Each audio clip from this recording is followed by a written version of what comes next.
السلام علیکم متولی صاحب۔ وعلیکم السلام ورحمۃ اللہ وبرکاتہ۔ کیا متولی صاحب کچھ پریشان سے نظر آ رہے ہیں؟ خیریت تو ہے؟ خیریت کیا پوچھتے ہو حاجی صاحب، یہ مدرسے والے ہر سال چندہ لینے آتے ہیں اور کہتے ہیں کہ اس سال اتنے بچے فارغ ہوئے، اس سال اتنے بچے حافظ بنے، اس سال اتنے بچے قاری بنے، اور ہم کو تو ایک ہفتہ سے کوئی ڈھنگ کا امام نہیں مل رہا ہے۔ پتہ نہیں یہ مدرسے والے چندہ لے جا کر کیا کرتے ہیں۔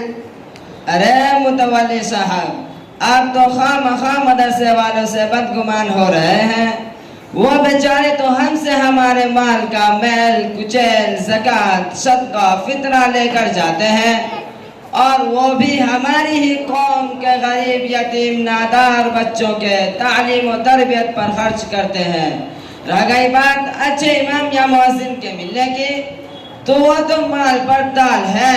اب بھلا بتاؤ، 5,000 میں محمد رفیع کے آواز میں اذان دینے والے کہاں ملیں گے؟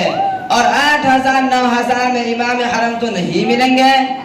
اچھا تو یہ بات ہے، تو آپ ہم کو اچھا امام لا کر دیجئے، ہم ان کو تنخواہ بھی بہترین دیں گے۔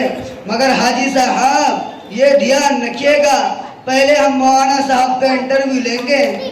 کوئی بات نہیں، آپ انٹرویو لے لینا۔ یہ لیجیے آ گئے مولانا صاحب، بڑے قابل آدمی ہیں۔ السلام علیکم متولی صاحب۔ وعلیکم السلام مولانا صاحب، کہیے کیسے آنا ہوا؟ امامت کے تلاش میں نکلا ہوں، ایک ہفتہ سے پریشان ہوں، کوئی اچھی جگہ نہیں مل رہی ہے۔ اچھا تو چلیے، اب آپ کی تلاش ختم ہو گئی، ہم بھی ایک اچھے امام ہی کو تلاش کر رہے تھے، اب آپ آ گئے تو بڑھیا۔ مگر مولانا صاحب پہلے میں انٹرویو لوں گا، اس کے بعد فیصلہ ہوگا۔ کوئی بات نہیں متولی صاحب، آپ سوال کریں، انٹرویو لیں، بندہ حاضر خدمت ہے۔ اچھا تو بتائیے، ہم سب کا مالک کون ہے؟ متولی صاحب ساری کائنات کا مالک وہ ایک ہی رب ہے، مگر معاف کیجئے گا، ایک بڑے عالم دین مولانا عبد المجید ندیم صاحب فرمایا کرتے تھے کہ پوری کائنات کا مالک وہ ایک ہی رب ہے، مگر بیچارہ امام صاحب ان کے تو جتنے متولی اتنے رب۔ اچھا تو اب یہ بھی بتائیے، قیامت کب آئے گی؟ جب آپ جیسے جاہل متولی ہم جیسے مولویوں کا انٹرویو لینے لگے، سمجھو قیامت آ گئی۔ اب آخری سوال بتائیے، آپ کیا پڑھیں؟ اچھا تو یہ بھی بتائیے، قیامت کب آئے گی؟ جب آپ جیسے جاہل متولی ہم جیسے مولویوں کا انٹرویو لینے لگے، سمجھو قیامت آ گئی۔ اب آخری سوال بتائیے، آپ کیا کیا پڑھے ہیں اور کہاں سے فراغت کیے ہیں، اور عالمیت کی سند بتائیے۔ میں حفظ و تجوید مدرسہ خیر العلوم سے پڑھا ہوں اور اسی سال دارالعلوم سے فارغ ہوا ہوں۔ رہ گئی بات سند دکھانے کی، تو کیا سند کی پنگی بنا نہیں، سند کی تعویذ بنا کر گلے میں ڈالیں گے کیا؟ ارے مولانا صاحب آپ تو ناراض ہو گئے، ناراض مت ہوئیے، ہم آپ کو 10,000 تنخواہ دیں گے، کل سے ہماری مسجد میں امامت کیجئے۔ انشاءاللہ متولی صاحب کل سے بندہ حاضر خدمت ہے۔ امام صاحب آپ کی نوکری تو پکی ہو گئی، ایک میرا بڑا لڑکا انجینئر ہے، دعا کیجئے کہ اس کو بھی اچھی نوکری لگ جائے۔ اے اللہ، متولی صاحب کے بیٹے انجینئر صاحب کو اچھی نوکری دے دے، مگر تنخواہ اتنی ہی ہو جتنی میری ہے۔ امام صاحب یہ آپ نے کیا کہہ دیا؟ 10,000 میں میرے بیٹے کا گھر کیسے چلے گا؟ جس طرح میرا گھر چلتا ہے اسی طرح آپ کا بیٹا کا بھی گھر چلے گا۔ ارے آپ لوگوں کی بات ہی الگ رہتی ہے۔ ہم لوگوں کی بات الگ نہیں ہے، آپ لوگوں کی نیت الگ ہے، اپنی نیت کو ٹھیک کیجئے۔ ہاں ٹھیک ہے ٹھیک ہے۔ ویسے حاجی صاحب آج امام صاحب نظر نہیں آ رہے ہیں، 2 منٹ زیادہ ہو گیا ہے، اب تک امام صاحب کا کوئی پتہ نہیں ہے۔ جی متولی صاحب ہمیں بھی معلوم نہیں، मगर हाँ ज़ोहर से पहले कुछ परेशान नजर आ रहे थे, आते ही होंगे। 2 मिनट ही तो ज्यादा हुआ है, आखिर वो भी तो इंसान है, जरूरत उनके साथ भी लगी होती है।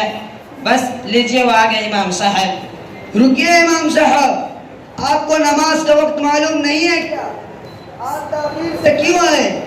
आपको वक्त के बराबर फिक्र नहीं है क्या? यहाँ लोगों के पास वक्त नहीं है, बड़ी मुश्किल से धंधा छोड़कर मस्जिद आते हैं और आप कभी नमाज लेट खड़ी करते हैं, कभी दुआ लंबी करते हैं, कभी ये क्या तमाशा बना रखा है?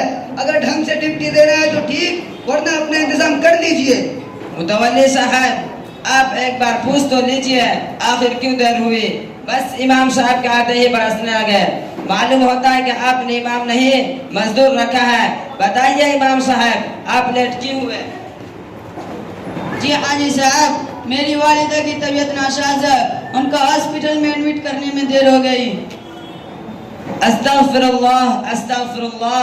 सुन लिया आपने किस वजह से लेट हुए, और लेट भी हुए तो सिर्फ 2 मिनट, मगर आप लोगों के दिलों में इमाम का कुछ अदब व एहतराम है ही नहीं। आप लोग इमाम को इमाम समझकर नहीं रखते हैं, नौकर समझ कर रखते हैं। 10-12 हज़ार तनख्वाह देकर समझते हैं कि हमने इमाम को खरीद लिया, हालांकि जितनी इमाम की तनख्वाह होती है इतना खर्च तो मस्जिद के मुतवल्लियों के यहाँ महीना का दूध आता है। मुतवल्ली साहब, आपको पता नहीं कि मस्जिद से अफजल इमाम और मुअज्जिन होता है।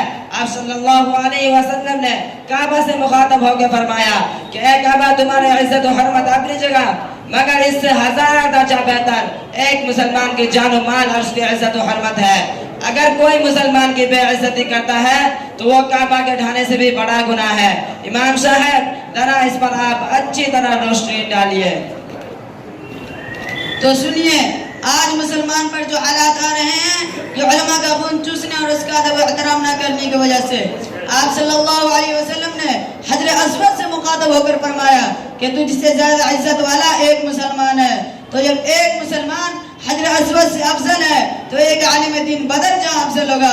मगर ये मुतवल्ली हजरात आइमे मसाजिद को कमतर और मस्जिदों को उनसे अफजल समझते हैं। अगर उनके पास कुछ बैलेंस बच जाता है तो उनके सोच और फिक्र में बस यही होती है कि किस तरह इन पैसों को वजू खाना, तहारत खाना, पेशाब खाना या ईदगारों में लगा दिया जाए, चाहे उनको कोई चीज बनी बनाए तोड़नी ही पड़े। मगर उनके ज़हन में ये नहीं आता कि इमाम या मुअज्जिन के तनख्वाह में इजाफा कर दिया जाए। हिंदुस्तान के मसाजिद के हजारों इमाम किराए के मकान में या मस्जिदों के 10 बाई 10 के कमरों में जिंदगी गुजार कर दुनिया से रुखसत हो गए। मगर ये फिरौन सिफत मिंबरान मसाजिद को जरा भी तरस नहीं आता। हाँ, 2 मिनट ताखीर हो जाए या 4 दिन कहीं चले जाए तो ये इमाम का खून चूसने पगार काटने के लिए तैयार रहते हैं और मौका तलाश करते रहते हैं कि किस तरह इमाम पर अपनी हुकूमत चलाई जाए। ऐसे मिंबरान मसाजिद को ध्यान रखना चाहिए कि हिसाब व किताब के दिन और अमाल तोलने वाली तराजू उनके लिए भी है। अल्लाह से दुआ है कि हम सब लोगों को इल्म दीन की कदरदानी की तौफीक अता फरमाए। हाजी साहब, मैं शर्मिंदा हूँ अपनी इन हरकतों से और माज़रत ख्वाह हूँ। इंशाअल्लाह आइंदा अपने उलमाए किराम और अइम्माए मसाजिद और मुअज्जिनीन की कदर करूँगा और तनख्वाह भी 10,000 से 20,000 कर दूँगा। आप भी मेरे लिए दुआ करना। अस्सलामु अलैकुम व रहमतुल्लाहि व बरकातहू।